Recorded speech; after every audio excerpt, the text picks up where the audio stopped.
আসসালামু আলাইকুম। মাওলানা ভাসানী ছিলেন বাংলাদেশের এক কিংবদন্তি নেতা।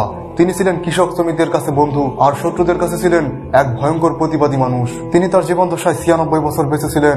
তিনি চাইলে ক্ষমতায় যেতে পারতেন, কিন্তু তিনি ক্ষমতা চাননি। তার রাজনৈতিক জীবন আমরা পড়লে সেটি দেখতে পাই। তিনি ছিলেন মজলুম জননেতা।